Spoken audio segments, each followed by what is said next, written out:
Hello everyone. তো সকালবেলা ঘুম থেকে ওঠার পর থেকে তো আমার শরীরটা ভীষণই খারাপ লাগছিল। অ্যাকচুয়ালি না, সকালে উঠিনি, আমি একটু বেলার দিকেই উঠেছিলাম। তো ঘুম থেকে উঠে আগে আমি ঝট করে স্নান সেরে নিয়েছি, নিয়ে তারপরে খাওয়া দাওয়াও করে নিলাম। আর খাওয়া দাওয়া করার পরে তো আমি একটানা অনেকক্ষণ আবার ঘুমিয়ে নিয়েছিলাম। জানি না ঘুম থেকে উঠলে কাদের রিফ্রেশিং লাগে, আমার তো ভীষণ ল্যাদ লাগে। আর এই চক্করেই তো আমি অনেকক্ষণ বিছানায় শুয়েও ছিলাম ঘুম থেকে ওঠার পর। তারপর আমি নোটিস করলাম জানালা থেকে হালকা সানলাইট আসছে, আর সেটাতে আমার নেলসগুলো কি প্রিটি লাগছে, তাই না? কিন্তু কেমন একটা গার্লি গার্লি ভাইব আসছে, তো তার জন্য আমার এটা খুব একটা পছন্দ হয়নি। আর তারপর আমি একটু রেডি টেডি হয়ে বেরিয়েছিলাম বিকেলের দিকে। আর দেখো, আমি কোথাও বেরোবো আর ওইভাবে জানালা থেকে দেখা করবে না, সেটা তো হতেই পারে না। তাই জন্য আজকেও দেখা করছিল। তারপর আমি রেডি হয়ে বেরিয়ে পড়েছিলাম একটু।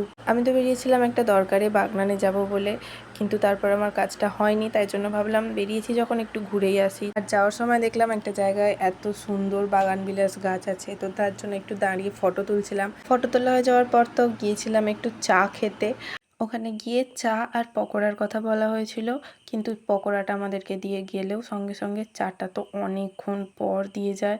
তার মাঝে তো একবার লোডশেডিংও হয়ে গিয়েছিল, তাই পকোড়ার ভিডিও ক্লিপ নেওয়া হয়নি। তারপর তো ওখানেই এই জুঁই ফুলের মালাগুলো বিক্রি করছিল। এটা দেখতে যেরকম সুন্দর ছিল, এটার তো স্মেলও দারুণ হয়, তো তার জন্য এটা নেওয়া হয়েছিল।